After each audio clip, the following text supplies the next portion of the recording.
Hello, welcome to week 6 of the MA in Ministry program seminar here at Grace Bible College. This is it, the final lap, and you get to pull together in this week everything we've been doing. So what have we been doing? Well, let's review. We learned about a Christian worldview, that it is the way we interpret the world, and everybody has a worldview. We want ours to be biblical. As Christians, we want it to be shaped by the Bible, and we want to look at everything in a Christian way. And then we talked about critical thinking. Once we understand what our worldview is, or at least what we want it to be, and we're working at developing it, then we have to think about the world around us, and we have to hold it up against standards, hold up the ideas and practices we see in the world against standards, biblical standards, logical standards, standards of evidence, and we can even compare different perspectives from different people and think about our own thoughts first. Do they match up with the standards? And then we look at the practices in the church or in businesses or in politics, and we look at the ideas that we're presented with, and we hold them up against standards, and we do that consistently with our own ideas and with others. That's critical thinking. Then as students, we do research. We're looking for solid evidence-based research. It's usually found in journals, usually the best place to look. And so you can look in journals that come from broader sources that may or may not be Christian. Most of them probably aren't. Where they research psychology or sociology or anthropology, and they have their journals, and of course the hard sciences and math too, but those are usually outside what we're looking at. And then there are biblical and theological journals, and we can look for research that's being done in theology in the Bible. And of course we use the Bible itself, and we apply those things to the to what we find in the world. We apply our book research to what we find in the world. And you did that in your paper in module, module 4 I'm thinking of, and I haven't graded your module 5 papers as I'm speaking. So now it's module 6. How are we going to use all these skills? Christian worldview, critical thinking, broader journal research, and biblical theological journal research. Well, we're going to talk about this week, you're going to talk about how do Christians influence culture. If you're going to get a graduate degree from a Christian institution, you should be prepared to be a culture influencer, not just a piece of the culture going along with the flow, but be an influencer. So, the first thing is your discussion, and your discussion is 2 examples of a church, specifically a church. The instructions say not a parachurch ministry.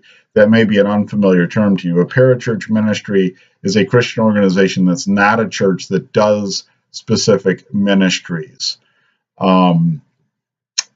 Should have had a good example. Well, mission boards, children's clubs, rescue missions that are not churches themselves. And sometimes churches have all those things, but we want you to look at a church, a place where people worship God and come together to be the body of Christ. And your first example should be a good one, a church that is making a difference in its culture. And the second one should be one that, well, the instructions say it's a critical one, where the church has tried, but it didn't change the culture around it. Put up your post, but before you put your post, see who else is up there. And we don't want duplicate examples, so we want different examples from everybody. We all live in different localities, so if you can do something that's local to you, that will help us avoid duplication. It's not a requirement, just help avoid duplication. Your second assignment is a 2 to 3 page paper about how a person or a business. Now we move from churches to a person or a business.